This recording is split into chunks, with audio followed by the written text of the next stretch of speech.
Hey guys, today we're going to be making oxtail. Alright, so first we have preheated our skillet pot and we've added about 2 tablespoons of butter. Alright, now we're going to be adding our pre-seasoned oxtail. Now I've added this pre-seasoning of some browning, some soy sauce, all-purpose seasoning, um, garlic, onions, scallions, a little adobo. I mean, you name it. I've added into this to allow it to marinate overnight for about 24 hours.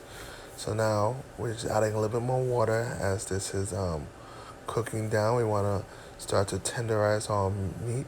And oxtail takes quite some time to tenderize it. Sometimes it's best to have well, it's probably always best to have a pressure cooker, but we don't. So we're gonna use what we got.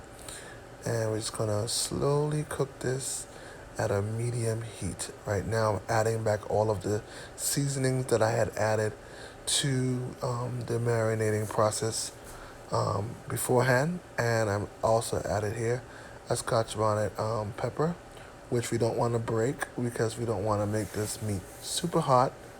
We just want to add the flavor of the skin of the pepper. Alright, so we're going to allow it to sit in there. As you see, I just added a little bit more browning sauce because I want to make sure my meat is nice and dark. Now, this is about 10 minutes later. I've uncovered the pot again just to make sure the meat is turning on both sides. And consistently, you'll continue to cover the pot, uncover the pot, check your oxtails, rotate them, and even taste the gravy to make sure there's enough seasoning. At this process right now, I've removed the Scotch bonnet pepper and we're still cooking down the meat.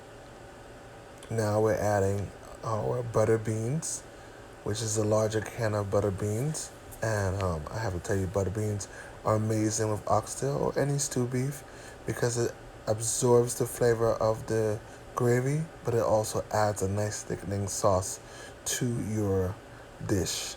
Now, as you can see, we continuously are slowly cooking the meat. We've lowered down the heat a little bit, all right, and we're just cooking down the meat and keeping the beans preferably on top just to make sure that our meat is cooking on the bottom.